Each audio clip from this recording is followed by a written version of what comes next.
So now that we've created our plan groups, got them organized into the order we want to walk through them, now we're going to go into each one and introduce the idea of how we can use notes to supplement that presentation.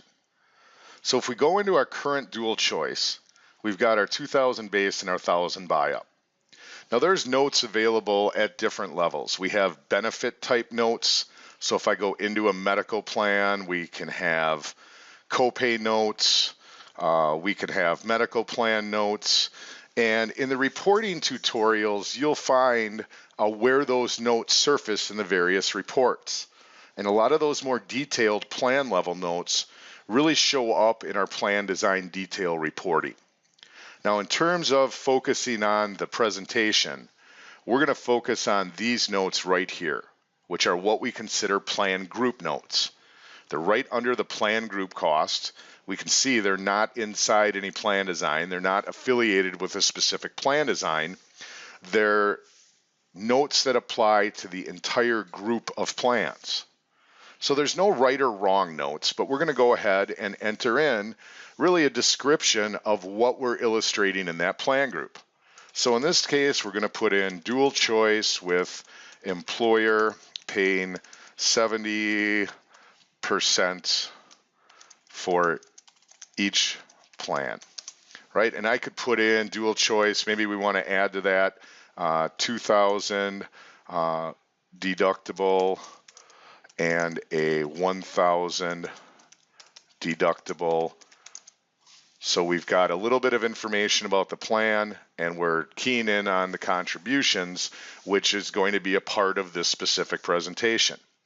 So again, there's no right or wrong notes, but we want to describe really what we're illustrating and put that into our plan group notes. And we're going to see as we get to the reports how that's going to surface to our overview and really help us to set up an expectation of what we're going to cover in that presentation. Let's go into the renewal.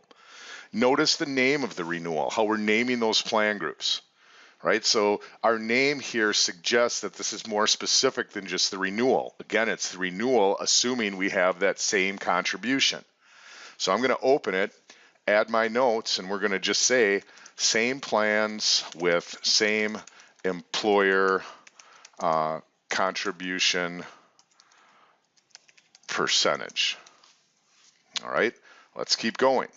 We've got our renewal at budget. So now I'm going to go ahead and put in here same plans with premium share adjusted so each plan meets budget. All right, moving on to our next group. We've got our alternate 4,000 HSA base plan. So we're going to describe in here, replace 2,000 base with a 4,000 HSA base plan.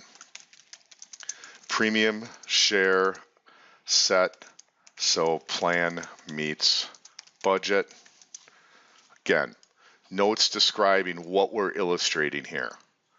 Now we're going to go into the option where we added in the HSA. So we're going to say the same 4,000 HSA plan with employer funding of the HSA plan adjusted to meet budget.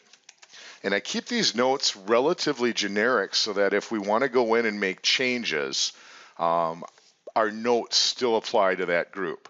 By saying with HSA funding instead of the specific dollars, those notes will be accurate without regard to what the actual HSA funding looks like. Last group we have is going to be our HSA base with HRA.